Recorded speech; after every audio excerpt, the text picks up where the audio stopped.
Assalamualaikum warahmatullahi wabarakatuh. Teman-teman semuanya, selamat malam. Dan juga bagi para pemirsa, pertama-tama yang saya hormati, Bapak dosen dari Dasar-Dasar Humas, yaitu Bapak George Binder.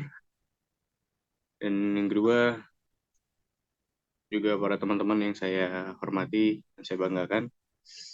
Pada hari ini, kita akan mengenal organisasi profit dan non-profit. Tapi sebelum itu, alangkah baiknya jikalau saya memperkenalkan anggota saya, yaitu pertama ada Evelyn Adilia Dopo, yang kedua ada Filza Khoronisa, yang ketiga ada Tiara Maharani, yang keempat ada Najwa Ayomi Rauda, yang kelima ada Muhammad Raihan Imron, yang keenam Hegar Dwi Fitransyah, saya sendiri, dan yang terakhir ada Bayu Tabah Lesmana. Next.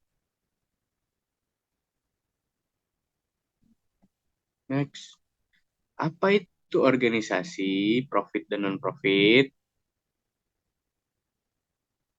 Next. Ya, ini ada definisinya. The definitions of organization profit merupakan organisasi yang tujuannya mencari keuntungan, sedangkan organisasi non-profit merupakan organisasi yang didirikan untuk mencapai tujuannya yang bersifat mencari keuntungan, tetapi lebih mengarah pada pelayanan masyarakat. Terima kasih. Selanjutnya akan dilanjutkan oleh Muhammad Ryan Imran. Iya, selanjutnya ada apa sih perbedaan organisasi profit dan non-profit? Ya, di sini akan terbagi menjadi dua, yaitu di sebelah kiri ada organisasi profit dan di sebelah kanan ada organisasi non-profit. Yang dimana organisasi profit sendiri dalam organisasi profit mempunyai uang yang disebut profit dan dibagikan dengan rata kepada mereka yang memiliki perusahaan. Sedangkan organisasi profit mengembangkan produk dari jasa yang dapat mendatangkan uang bagi pemiliknya. Hal tersebut merupakan cara menghargai mereka yang telah berinvestasi dalam perusahaan tersebut. Organisasi profit cenderung akan merekrut karyawan sebagai tenaga kerja yang akan digaji, sehingga karyawan dituntut untuk memiliki kreativitas dan produktivitas yang tinggi. Sedemikian rupa sehingga mampu meningkatkan pendapatan perusahaan. Kemudian ada organisasi non-profit yang dimana dalam organisasi non-profit uang yang berlebihan itu disebut surplus. Ya. Seperti kita ketahui, dana surplus ini diinvestasikan kembali ke dalam organisasi, yang dimana untuk memperkuat dan memperluas cakupan kerja organisasi. Sedangkan organisasi non-profit berfokus pada pemenuhan misi pendidikan dan kebaikan. Dan yang terakhir yaitu organisasi non-profit sangat mengandalkan relawan atau yang dimana ada kalanya dibayar dan ada kalanya tidak dibayar, yang dimana artinya sukarela. Dan relawan ini lebih didorong untuk berdampak lebih terhadap masyarakat dan lingkungan, bukan hanya harus memiliki kreativitas dan produktivitas yang tinggi semata. Selanjutnya, bersamaan organisasi profit dan organisasi non-profit.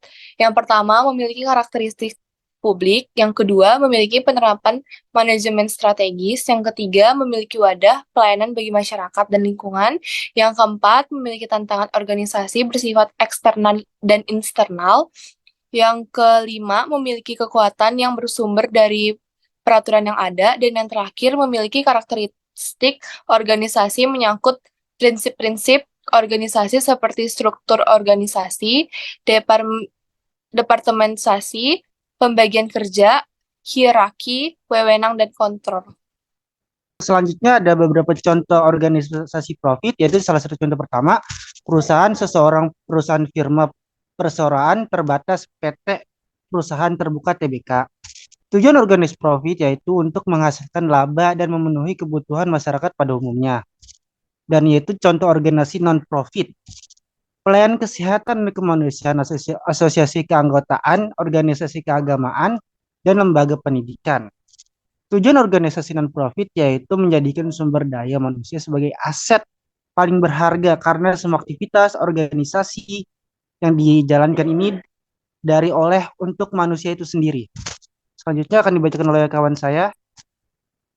Selanjutnya, apa yang dilakukan Humas pada organisasi profit dan non-profit?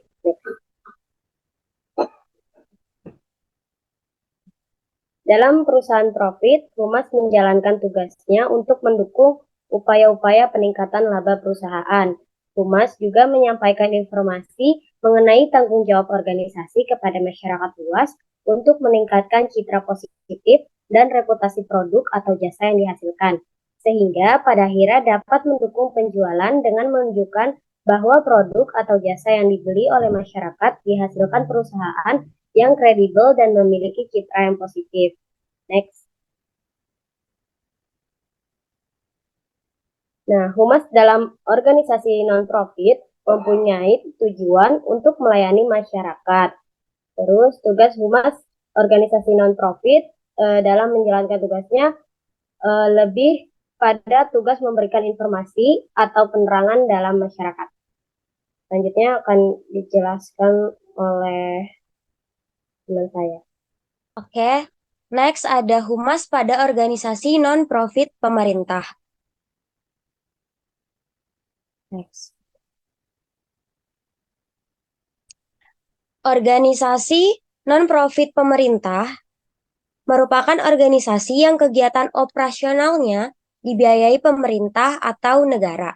Contohnya seperti lembaga atau badan pemerintah, departemen atau kementerian, lembaga negara, komisi independen,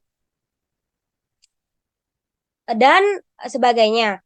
Nah, praktisi humas pada organisasi pemerintah berfungsi membantu menjelaskan kegiatan yang dilakukan organisasi yang bersangkutan kepada masyarakat atau sebaliknya, menerima umpan balik dari masyarakat untuk selanjutnya disampaikan kepada pimpinan organisasi. Di Indonesia, selain menggunakan humas internal, kerap pula organisasi tersebut menggunakan konsultan humas profesional untuk menginformasikan kegiatan atau mengkampanyekan program tertentu.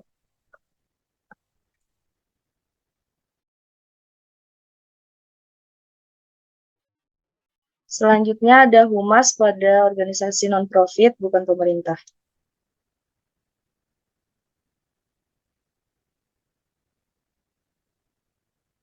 Organisasi non-profit bukan pemerintah adalah organisasi yang kegiatan operasionalnya tidak bergantung pada bantuan pemerintah. Contohnya seperti partai politik, lembaga swadaya masyarakat, organisasi kemasyarakatan, organisasi keagamaan. Organisasi non-profit bukan pemerintah menggantungkan kegiatan dari sumbangan para donatur. Para donatur bagi organisasi non-profit bukan pemerintah terdiri atas donatur perorangan, organisasi, perusahaan, atau bisa juga lembaga pemerintah yang bersimpati dengan gerakan atau tujuan organisasi bersangkutan. Dengan demikian, tujuan humas yang penting pada organisasi ini adalah menarik khalayak untuk kegiatan pengumpulan dana dan memberikan informasi kepada donatur mengenai sejauh mana pengumpulan dana yang terkumpul. Tujuan lainnya adalah menarik minat orang untuk menjadi sukarelawan.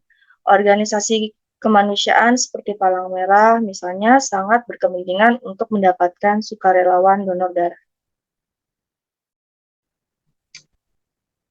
Oke, next slide. Sudah? Thank you. Yap. Oke, kita sudah berada di ujung presentasi. Saya ucapkan terima kasih kepada teman-teman yang sudah hadir untuk mengikuti Zoom. Juga terima kasih kepada teman-teman semua yang memperhatikan videonya dari awal sampai habis. Saya harap ada sesuatu yang dapat dipetik dari pelajaran yang kita bahas ini melalui presentasi ini. Saya ucapkan kurang lebihnya mohon maaf. Kami dari kelompok ini pamit undur diri.